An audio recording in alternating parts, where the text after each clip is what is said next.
A story is told of a very rich man who had lost his son in the previous years, and this son was the only hope, and he would be the heir. This man had a lot of land, had a lot of property. He was wealthy, filthy rich.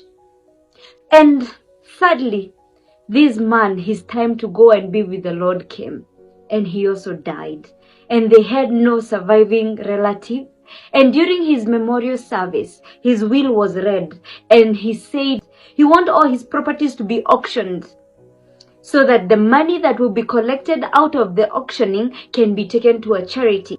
And so the day of auctioning was given, and the lawyers stood and the auctioneer stood, and they started announcing the things. And before they did, and every rich guy in town was around, everybody, because they knew this person had the most rarest paintings, the houses were magnificent, the cars, everything you could ever want in this life, this guy had. And before they did, the auctioneer stood and said the person had one painting that he started drawing himself, and this painting was of his son. This son was not somebody famous. He had not done anything spectacular that a rich person would want to hang some random dead son's picture in their living room. So this rich guy really never thought the need. They just wanted somebody to just buy this portrait so that they can get on to the best properties that this guy had.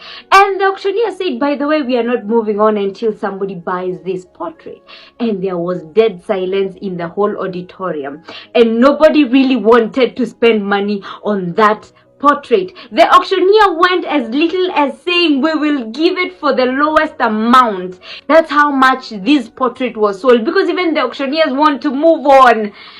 And the gardener was there, lucky enough, and he said, I want to buy that portrait simply because I knew the son, and him and I, we shared so many times, even when I was as a worker in their property. So I would want him to be remembered in my household. So allow me to buy. As much as I don't have much money, I have that lowest currency, and please accept it. And everybody claps. Oh, finally, we are moving on to the best things. We are moving on. At the back of the portrait, there was an envelope. And when the auctioneer opened the envelope, there were instructions on that letter. And it said, the person who buys the portrait gets the rest of my property. So the auctioneer stood and said, the auction is over. The people could not believe it, because they were all saving their money to get the best of the things that were in this person's possession. And everybody left so angry, and they couldn't believe it. Where am I going with this, Helen? I want to say that there's a rich father who lost his son, and he gave that son to us so that we can have his portrait, we can have his being in us.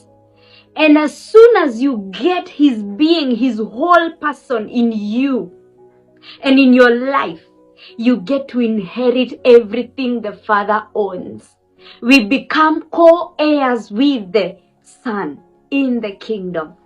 Luckily, the Son of this Father resurrected, and he will one day come back to come and get all those people who took on his righteousness, who took in his garment, and be with him in his Father's kingdom forever and ever.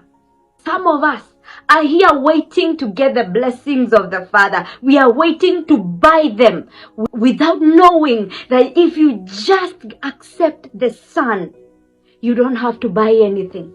You don't have to bid for anything else. The peace of mind, the health of the body, the good family, all those things that you cannot buy with your money, they are all available as soon as you accept the sacrifice of the Son on the cross. God bless you.